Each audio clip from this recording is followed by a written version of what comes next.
Quand on compte, on associe le geste et la parole. J'ai les jetons. 1, 2, 3, 4. J'avance au fur et à mesure sur les jetons. Je déplace mon doigt au fur et à mesure que je compte, que je dis les nombres. Le problème des enfants va être parfois d'avancer trop vite. 1, 2, ou alors trop lentement. 1, 2, 3, 4, 5, 6. Voilà. Nous, ce qu'on veut, c'est synchroniser et automatiser la tâche, c'est-à-dire que ça devienne un réflexe sans qu'ils aient besoin d'y penser. 1, 2, 3, 4, 5. Ce qu'on fait là, quand on compte les jetons, pour dénombrer les jetons, pour savoir combien il y en a, on fait exactement le même geste, jeu de doigts, quand on avance sur une piste. On associe le nombre et le doigt. 1, 2, 3, 4, 5, etc. D'un côté, c'est pour savoir combien il y en a. De l'autre côté, c'est pour savoir où on se situe. C'est pas fait pour la même chose, mais c'est le même geste. Donc tout l'intérêt, c'est d'être capable d'effectuer ce geste sans se tromper. Voilà. Pour le jeu de loi, c'est peut-être un peu compliqué pour les enfants au début, mais je vous ai préparé un jeu un peu plus simple.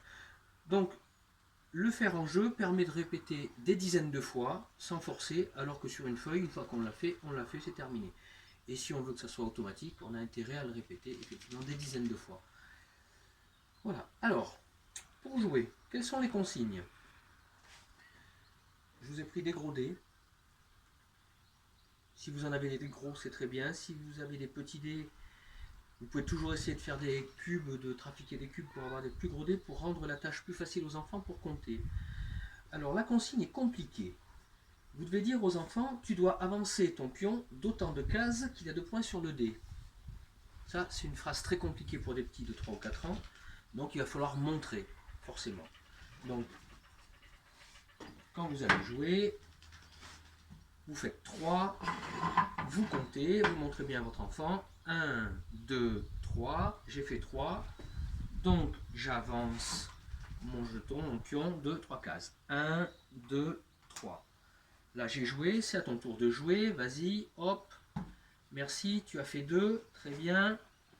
Alors, on compte avec lui. 1, 2. S'il compte tout seul, tant mieux. Sinon, avec son doigt, on tient le doigt et on compte en même temps que lui. Et on lui prend aussi la main s'il ne sait pas le faire. Et on avance. 1, 2. Voilà. Et à chaque fois que vous allez vous rejouer, vous expliquez ce que vous faites. Et quand il joue, vous lui montrez, vous lui expliquez. Petit à petit, il va comprendre et ça va venir tout seul. Voilà.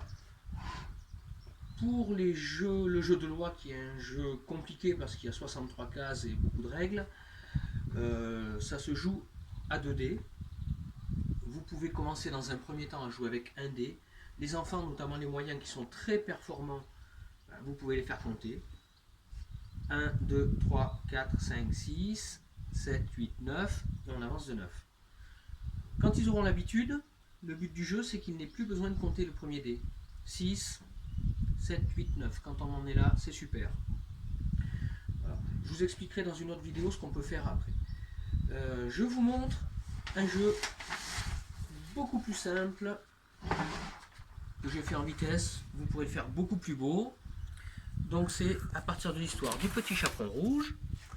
Vous avez le départ. J'ai fait des arbres pour montrer que c'est dans la forêt. Ils sont moches, mais vous en ferez des très beaux avec votre enfant qui va décorer. Et j'ai mis sur la piste des fleurs, puisque quand le petit chaperon rouge s'arrête pour cueillir des fleurs, il perd du temps. Donc ça peut être l'occasion de passer un tour. Un arbre en travers du chemin qui peut lui aussi faire passer un tour, reculer d'une case ou deux, pourquoi pas. Une rivière, pareil, un obstacle, vous choisissez. Hein, est-ce qu'on recule, est-ce qu'on passe un tour? Une autre rivière. Et le loup, à la fin, que j'ai imprimé, que j'ai collé, qui peut par exemple vous faire revenir à la case départ. Ça peut être, enfin c'est vous qui voyez. J'ai mis 2 petits smileys qui peuvent être l'occasion, par exemple, vous tombez sur le smiley, ben tiens, t'as gagné, tu rejoues, ça fait avancer plus vite.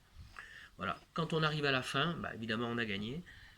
Vous voyez, est-ce que vous faites, j'arrive au bout, ou est-ce que vous faites, par exemple, je suis sur cette case, je fais 6, 1, 2, 3, 4, 5, 6, on recule, c'est vous qui voyez.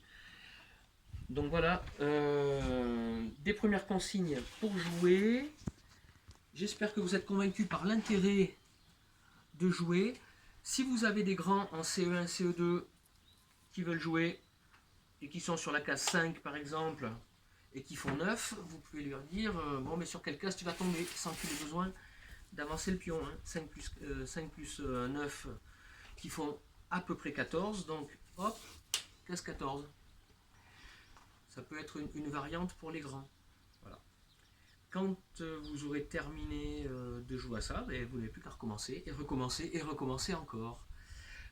A bientôt pour une autre vidéo où je vous dirai ce qu'on peut faire de plus avec ce genre de jeu. Quand vous l'aurez épuisé, vous pouvez faire ça aussi peut-être avec Dora, si vous avez Dora, avec quand vous tombez sur Shipper, vous reculez, quand vous avez Babouche, vous avancez, enfin, vous pouvez inventer plein de petits jeux comme ça. Et vous lancez après sur le jeu de loi, ou les petits chevaux, ou tous les jeux de piste qu'il y a dans les jeux de société, avec des dés qui vont de 1, 2, 3 des fois, ou plus. Voilà, à vous de voir. Commencez petit avec les petits, les moyens doivent pouvoir faire un peu mieux. Amusez-vous bien, à bientôt.